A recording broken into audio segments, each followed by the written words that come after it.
Module 5 Winding Up. Final Meeting and Dissolution of Company. Session 318. As soon as affairs of a company are fully wound up, the company liquidator shall prepare a report of winding up, showing that the property and assets of a company have been disposed of and its debt fully discharged and discharged to the satisfaction of the creditors. അപ്പോൾ കമ്പനിയുടെ winding up fully company wound up ആയി കഴിഞ്ഞാൽ, company fully winding up അതിൻ്റെ പ്രോസസ്സൊക്കെ finish ചെയ്ത് കഴിഞ്ഞാൽ company liquidator ഒരു report prepare ചെയ്യണം. അതിലെന്തൊക്കെ കാര്യങ്ങളാണ് വേണ്ടത്? കമ്പനിയുടെ ആസറ്റ്സും പ്രോപ്പർട്ടീസൊക്കെ സെല്ല് ചെയ്തു, അതിൽ നിന്ന് പേ ചെയ്യാനുള്ളതൊക്കെ ഡെപ്റ്റുകളെല്ലാം പേ ചെയ്ത് കഴിഞ്ഞു, ബാക്കി കാര്യങ്ങൾ എന്താണ് ക്രെഡിറ്റേഴ്സിന് എല്ലാ കാര്യങ്ങളും കൊടുത്തു കഴിഞ്ഞു, അവർക്ക് പേ ചെയ്യാനുള്ള എമൗണ്ടുകളൊക്കെ പേ ചെയ്തു എന്നുള്ളതെല്ലാം കാണിക്കുന്ന ഒരു റിപ്പോർട്ട് പ്രിപ്പയർ ചെയ്യണം. Then he shall call a general meeting of a company for the purpose of laying the financial winding up of accounts before it and giving any explanation. Then അത് കഴിഞ്ഞിട്ട് ജനറൽ മീറ്റിംഗ് വിളിച്ചു കൂട്ടിയതിന് ശേഷം കമ്പനിയിൽ ഈ പറഞ്ഞ winding അപ്പിന് related ആയിട്ട് വരുന്ന അക്കൗണ്ട്സൊക്കെ കമ്പനിയിൽ ആ മീറ്റിങ്ങിൽ കൊടുക്കണം. അതിൻ്റെ കൂടെ അതിന് റിലേറ്റഡ് ആയിട്ടുള്ള എക്സ്പ്ലനേഷൻസും പ്രൊവൈഡ് ചെയ്യേണ്ടതാണ്. Then if majority of the members of a company after considering the report of a company liquidator are satisfied that the company shall be wound up, they may pass a resolution for its dissolution. അപ്പോൾ ഇനി ആ report present ചെയ്തതിന് ശേഷം കമ്പനിയിലെ മെമ്പേഴ്സിന് അത് satisfied ആണ് എന്നുണ്ടെങ്കിൽ company dissolution ചെയ്തതായിട്ട് ഒരു റിപ്പോർട്ട് അല്ലെങ്കിൽ റെസൊല്യൂഷൻ കമ്പനി മീറ്റിങ്ങിൽ പാസ്സാക്കുന്നതായിരിക്കും. Then within 2 weeks after meeting, a company liquidator shall എന്തൊക്കെ ചെയ്യണം? സെൻഡ് ടു ദ രജിസ്ട്രാർ എന്തൊക്കെ കാര്യങ്ങളാണ് സെൻഡ് ചെയ്യേണ്ടത്? A copy of final winding up accounts of a company and shall make A return in respect of each meeting with date. അപ്പോൾ registrar ഈ പറയുന്ന മീറ്റിങ്ങിന് ശേഷം within 2 weeks after the meeting, നമ്മൾ meeting വിളിച്ച് ചേർത്തു, ഡിസൊല്യൂഷനുള്ള റെസൊല്യൂഷൻ പാസ്സാക്കി എന്ന് പറഞ്ഞു. അതിനുശേഷം രജിസ്ട്രാറിന് എന്തൊക്കെ കാര്യങ്ങൾ സെൻഡ് ചെയ്യണം എന്നുള്ളതാണ്. First copy of winding up of accounts, winding up ചെയ്ത ശേഷമുള്ള അക്കൗണ്ടുകളും കാര്യങ്ങളും റിട്ടേൺസും എല്ലാ കാര്യങ്ങളും വൈൻഡിങ് അപ്പിൻ്റെ ഡേറ്റിൽ വരുന്ന എല്ലാ റിപ്പോർട്ട്സും കാര്യങ്ങളും രജിസ്ട്രാർക്ക് അതിൻ്റെ കോപ്പി കൊടുത്തിരിക്കണം. Then copy of resolution passed in a മീറ്റിങ്ങിൽ പാസ്സാക്കിയിട്ടുള്ള റെസൊല്യൂഷൻസിൻ്റെ കോപ്പി കൊടുത്തിരിക്കണം. File an application before the tribunal for passing an order of dissolution of a company. The application shall be accompanied by prescribed reports, books, papers of a company relating to winding up. അപ്പോൾ winding up ചെയ്യുന്ന സമയത്ത് ട്രിബ്യൂണലിൻ്റെ അടുത്ത് ഈ ഒരു ഡിസൊല്യൂഷനുള്ള order പാസ്സാക്കിയതിൻ്റെ ആപ്ലിക്കേഷനും then അതിൻ്റെ കൂടെ തന്നെ പ്രിസ്ക്രൈബ്ഡ് അതിൽ പറയുന്ന റിപ്പോർട്ട്സും ആ ആപ്ലിക്കേഷൻ്റെ കൂടെ തന്നെ എന്ത് വേണം? റിപ്പോർട്ടുകൾ, books, papers, company wind up ചെയ്യുന്നതിന് റിലേറ്റഡ് ആയിട്ട് ആവശ്യമുള്ള എല്ലാ തരത്തിലുള്ള റിപ്പോർട്ടുകളും ബുക്കും പേപ്പേഴ്സും ഒക്കെ അതിൻ്റെ കൂടെ include ചെയ്തിട്ടുണ്ടാവണം. Then, if the tribunal is satisfied after considering the report of a company liquidator that the process of winding up have been just and fair, the tribunal shall pass an order of dissolving the company. അപ്പോൾ ട്രിബ്യൂണലിൽ പറഞ്ഞ reports ഒക്കെ കൊടുത്തു കഴിഞ്ഞിട്ട് അതിലൂടെ satisfied ആണ് എന്നുണ്ടെങ്കിൽ കമ്പനിയുടെ ഡിസൊല്യൂഷനുള്ള order പാസ്സാക്കുന്നതായിരിക്കും. The tribunal shall make its winding up order within 60 days of receipt of application from a company liquidator. അപ്പോൾ കമ്പനി ലിക്വിഡേറ്ററിൻ്റെ റിപ്പോർട്ട്സ് ഒക്കെ കിട്ടിക്കഴിഞ്ഞ് വിത്തിൻ 60 days ആ ഒരു order പാസ്സാക്കിയിട്ടുണ്ടാവണം. Then a company liquidator shall file a copy of order from a tribunal with the registrar of within 30 days. അപ്പോൾ 30 ദിവസം ആ ഒരു order പാസ്സാക്കിയിട്ട് 30 ദിവസത്തിനുള്ളിൽ company liquidator കമ്പനിയുടെ രജിസ്ട്രാർക്ക് ഇതിൻ്റെ ഒരു കോപ്പി കൊടുത്തിരിക്കണം, ഓർഡറിൻ്റെ റിപ്പോർട്ട് കൊടുത്തിരിക്കണം. Then the registrar on receiving the copy of order passed by the tribunal shall publish the notice of official gazette at the company is dissolved. അപ്പോൾ കമ്പനിയുടെ ഡിസോൾവ് ചെയ്ത ആ ഒരു ഓർഡർ കിട്ടിക്കഴിഞ്ഞാൽ കമ്പനിയുടെ രജിസ്ട്രാർ ചെയ്യേണ്ടത് ഒഫീഷ്യൽ ഗസറ്റിൽ, കമ്പനിയുടെ ഒഫീഷ്യൽ ഗസറ്റിൽ ഈ കമ്പനി ഡിസോൾവ്ഡ് ആയി എന്ന് പറഞ്ഞുകൊണ്ടുള്ള ആ ഒരു ഓർഡർ പബ്ലിഷ് ചെയ്യേണ്ടതാണ്. ഓക്കെ, നോട്ടീസ് പബ്ലിഷ് ചെയ്യണം. ദെൻ നെക്സ്റ്റ് വരുന്നതാണ് appointment of official liquidator. Session 359. Under the provisions of company that for effecting the winding up of companies by tribunal, the central government may appoint as many official liquidator, joint, deputy or assistant official liquidator as may be considered necessary for discharging the function of official liquidator. അപ്പോൾ compulsory winding അപ്പിൻ്റെ കേസസിലാണ് നമ്മൾ official ലിക്വിഡേറ്ററിനെ വെക്കുന്നത്. Okay, voluntary winding അപ്പിൻ്റെ കേസിൽ നമ്മൾ company ലിക്വിഡേറ്ററിനെയാണ് വെക്കുക. In case of tribunal, winding up by tribunal അല്ലെങ്കിൽ compulsory winding അപ്പിൻ്റെ കേസസിൽ ഒഫീഷ്യൽ ലിക്വിഡേറ്ററിനെയാണ് അപ്പോയിൻറ്റ് ചെയ്യുന്നത്. എന്തിനു വേണ്ടിയിട്ടാണ്? കമ്പനിയുടെ വൈൻഡിങ് അപ്പായിട്ട് റിലേറ്റ് ചെയ്തിട്ടുള്ള കാര്യങ്ങളൊക്കെ ചെയ്യാൻ വേണ്ടിയിട്ടാണ് ഈ ഒരു ഒഫീഷ്യൽ ലിക്വിഡേറ്ററിനെ അപ്പോയിൻറ്റ് ചെയ്യുന്നത്. The liquidators appointed under the provision shall be whole-time officers of central government. Salary and other allowances of official liquidator, joint official liquidator, deputy official liquidator and assistant official liquidator shall may be paid by central government. അപ്പോൾ official ലിക്വിഡേറ്ററിൻ്റെ പേയ്മെൻറ്റ്സ് നടത്തുന്നത് അല്ലെങ്കിൽ official ലിക്വിഡേറ്റേഴ്സിൻ്റെ ഉള്ളിൽ ആരൊക്കെയാണ് വരുന്നത് നോക്കിയേ. Joint official liquidator, deputy official liquidator, assistant official liquidator, ഇവർക്കെല്ലാമുള്ള റെമ്യൂണറേഷൻ അല്ലെങ്കിൽ സാലറി ചെയ്യുന്നത് ഗവൺമെൻറ് ആയിരിക്കും. കാരണം അത് കമ്പൽസറി വൈൻഡിങ് അപ്പ് അല്ലെങ്കിൽ വൈൻഡിങ് അപ്പ് ബൈ ട്രിബ്യൂണൽ വരുന്ന കാര്യങ്ങളാണ്. ഓക്കെ, വോളണ്ടറി വൈൻഡിങ് അപ്പ് ആയിരുന്നെങ്കിൽ അവിടെ പേയ്മെൻറ്റ്സ് നടത്തുന്നതും റെമ്യൂണറേഷൻ ഫിക്സ് ചെയ്യുന്നതും കമ്പനി തന്നെ ആയിരിക്കും. The next ആണ് powers and the functions of official liquidator, section 360. The official liquidators shall exercise such powers and perform such duties as the central government may prescribe. അപ്പോൾ official liquidator ആയതുകൊണ്ട് തന്നെ central ഗവൺമെൻറ്റാണ് അത് അവരുടെ ഡ്യൂട്ടീസൊക്കെ പറയുന്നത്. Voluntary winding up ആയിരുന്നെങ്കിൽ അവിടെ official liquidator അല്ല, company liquidator ആണ്. അതുപോലെ തന്നെ അവരുടെ പവേഴ്സും ഡ്യൂട്ടീസും ഫിക്സ് ചെയ്യുന്നത് കമ്പനി തന്നെ ആയിരിക്കും.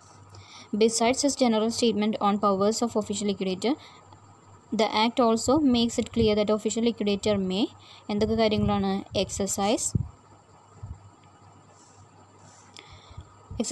all or any of the powers as may be prescribed exercised by the company liquidator under the provisions of act. Companies act പ്രകാരം ഒരു ഒഫീഷ്യൽ ലിക്വിഡേറ്റർ അല്ലെങ്കിൽ കമ്പനി ലിക്വിഡേറ്റർ എന്തൊക്കെ കാര്യങ്ങൾ ചെയ്യണം എന്ന് പറയുന്നു, ആ എല്ലാ കാര്യങ്ങളും ഈ പറയുന്ന ഒഫീഷ്യൽ ലിക്വിഡേറ്ററും ചെയ്യേണ്ടതാണ്. Okay, then conduct inquiries or investigations if directed by the tribunal or the central government in respect of matters arising out of winding up proceedings. അപ്പോൾ വൈൻഡിങ് അപ്പ് ആയിട്ട് റിലേറ്റ് ചെയ്ത് വരുന്ന മാറ്റേഴ്സിൽ എന്തെങ്കിലും ഇൻവെസ്റ്റിഗേഷനോ അല്ലെങ്കിൽ എന്തെങ്കിലും തരത്തിലുള്ള എൻക്വയറീസ് വേണമെന്നുണ്ടെങ്കിൽ സെൻട്രൽ ഗവൺമെൻറ്റോ അതുപോലെ തന്നെ ട്രിബ്യൂണലോ ആവശ്യപ്പെട്ടാൽ ആ എൻക്വയറീസിന് വേണ്ടിയിട്ടുള്ള കാര്യങ്ങൾ ചെയ്യാനായിട്ട് ഇവർക്ക് റൈറ്റ് ഉണ്ട്. ഓക്കെ, ദെൻ നെക്സ്റ്റ് വരുന്നതാണ് winding up of unregistered companies, section 375. Companies Act authorizes winding up of unregistered companies also. അപ്പോൾ കമ്പനീസ് ആക്ട് അനുസരിച്ച് രജിസ്റ്റർ ചെയ്യാത്ത കമ്പനീസിനും ഈ പറയുന്ന വൈൻഡിങ് അപ്പ് ഉണ്ടാവും. Then the matter of winding up is also to be supplied through rules made under the act. അപ്പോൾ ഇതിനനുസരിച്ചുള്ള റൂൾസും companies ആക്റ്റിൽ പറയുന്നുണ്ട്. It also make clear that the winding up of unregistered company shall all the provisions of the act shall apply bearing few specified exemptions. അപ്പോൾ companies ആക്റ്റിൽ പറയുന്ന കുറേ കാര്യങ്ങളൊക്കെ ഇവർക്കും applicable ആണ്, പക്ഷേ അതിൽ നിന്നും കുറച്ച് എക്സെംഷൻസ് ഈ പറയുന്ന അൺരജിസ്റ്റേർഡ് കമ്പനീസിൻ്റെ വൈൻഡിങ് അപ്പിന് വരുന്നുണ്ട്. The major restriction is that an unregistered company shall not be wound up under the act voluntarily. അപ്പോൾ മെയിനായിട്ട് വരുന്ന ഒരു റെസ്ട്രിക്ഷൻ അൺരജിസ്റ്റേർഡ് കമ്പനീസിന് വൈൻഡപ്പ് ചെയ്യാനുള്ളതിൽ ഏറ്റവും ഇമ്പോർട്ടൻ്റ് ആയിട്ട് വരുന്ന ഒരു റെസ്ട്രിക്ഷൻ എന്ന് പറയുന്നത് അൺരജിസ്റ്റേർഡ് കമ്പനീസിന് സെൽഫ് വൈൻഡിങ് അപ്പ് അല്ലെങ്കിൽ വോളണ്ടറി വൈൻഡിങ് അപ്പ് നടത്താനായിട്ട് സാധിക്കില്ല. ഓക്കെ, ബൈ ട്രിബ്യൂണൽ മാത്രമേ അവർക്ക് വൈൻഡിങ് അപ്പ് നടത്താൻ പറ്റുള്ളൂ. ദെൻ നെക്സ്റ്റ് ആണ് what is an unregistered company. അപ്പോൾ അൺരജിസ്റ്റേർഡ് കമ്പനീസിൻ്റെ വൈൻഡപ്പിൻ്റെ കാര്യം നമ്മൾ പറഞ്ഞു. ഇനി എന്താണ് ഒരു അൺരജിസ്റ്റേർഡ് കമ്പനി എന്നുള്ളതാണ് പറയുന്നത്. It has to be noted that an unregistered company may not be a company at all. Unregistered company എന്ന് പറയുന്നത് ഒരു കമ്പനിയാണ് എന്ന് നമുക്ക് പറയാൻ പറ്റില്ല. It act make it clear that such a company shall be deemed to be a company only in the event of its winding up and also only to the extent provided in the act. The concept of unregistered company is further made clear by the explanation given to section 375 of Companies Act. It says that unregistered company shall not include. അപ്പോൾ താഴെ പറയുന്നുണ്ട് unregistered company എന്നുള്ളതിൽ എന്തൊക്കെ include ചെയ്യാൻ പാടില്ല എന്നുള്ളത്. അതുപോലെ തന്നെ അൺരജിസ്റ്റേർഡ് കമ്പനി എന്ന് പറയുന്നത് ഒരു കമ്പനിയല്ല. അതുപോലെ തന്നെ അവർ അവിടെ നടത്തുന്ന പ്രൊവിഷൻസ് എല്ലാം കമ്പനീസ് ആക്റ്റുമായിട്ട് റിലേറ്റ് ചെയ്യുന്ന കാര്യങ്ങളല്ല, അല്ലെങ്കിൽ കമ്പനീസ് ആക്റ്റിന് ഇതുമായിട്ട് ഒരു തരത്തിലുള്ള റിലേഷൻഷിപ്പും ഇല്ല. ഓക്കെ, ദെൻ വൈൻഡിങ് അപ്പിൻ്റെ സമയത്ത് മാത്രമേ ഈ അൺരജിസ്റ്റേർഡ് കമ്പനീസ് ആക്ട് പ്രകാരമുള്ള കാര്യങ്ങളുമായിട്ട് റിലേഷൻ വരുന്നുള്ളൂ. ദെൻ അപ്പോൾ unregistered company shall not include ഏതൊക്കെ ഇൻക്ലൂഡ് ചെയ്യുന്നില്ല. A railway company incorporated under the act of parliament or other Indian law or any act of parliament of United Kingdom. അപ്പോൾ യു കെയിലുള്ള പാർലമെൻറ്റിൻ്റെയോ അല്ലെങ്കിൽ ഇന്ത്യൻ പാർലമെൻറ്റിൻ്റെയോ കീഴിൽ അതിൻ്റെ ആക്ട് അനുസരിച്ച് ഫോം ചെയ്തിട്ടുള്ള അല്ലെങ്കിൽ ഇൻകോർപ്പറേറ്റ് ചെയ്തിട്ടുള്ള റെയിൽവേ കമ്പനീസ് ഈ പറയുന്ന അൺരജിസ്റ്റേർഡ് കമ്പനീസിൻ്റെ താഴെ വരുന്നതല്ല. Next, a company registered under companies act. Companies ആക്ടിന് അനുസരിച്ച് രജിസ്റ്റർ ചെയ്തിട്ടുള്ള കമ്പനികൾ രജിസ്റ്റേർഡ് കമ്പനീസാണ്. ഓക്കെ, അത് അൺരജിസ്റ്റേർഡ് കമ്പനി അല്ല.